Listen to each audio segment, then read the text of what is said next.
And the question now becomes, what will tomorrow look like? Fox Carolina's Matt Kaufax spoke with some counties today and joins us live outside the Greenville County Elections Office.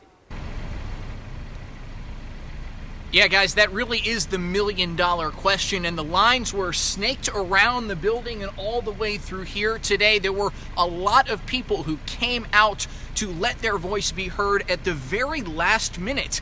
And elections directors that I spoke with tell me that it's anyone's guess really about how tomorrow will turn out, but they are still preparing and bracing for that controlled chaos.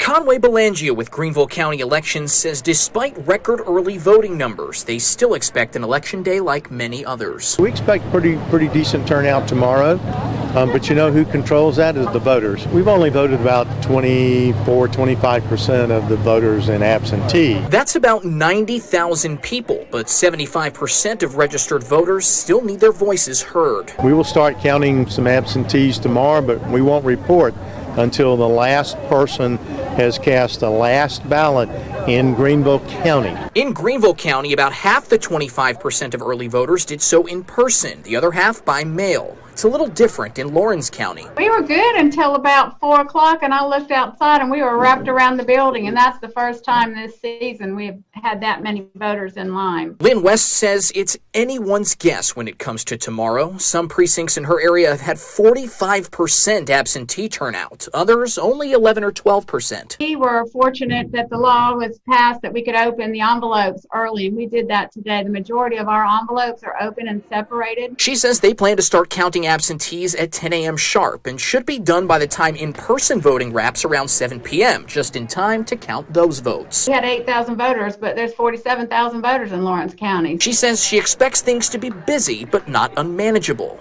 Belanger agrees. We hope to be finished by at least by midnight tomorrow night.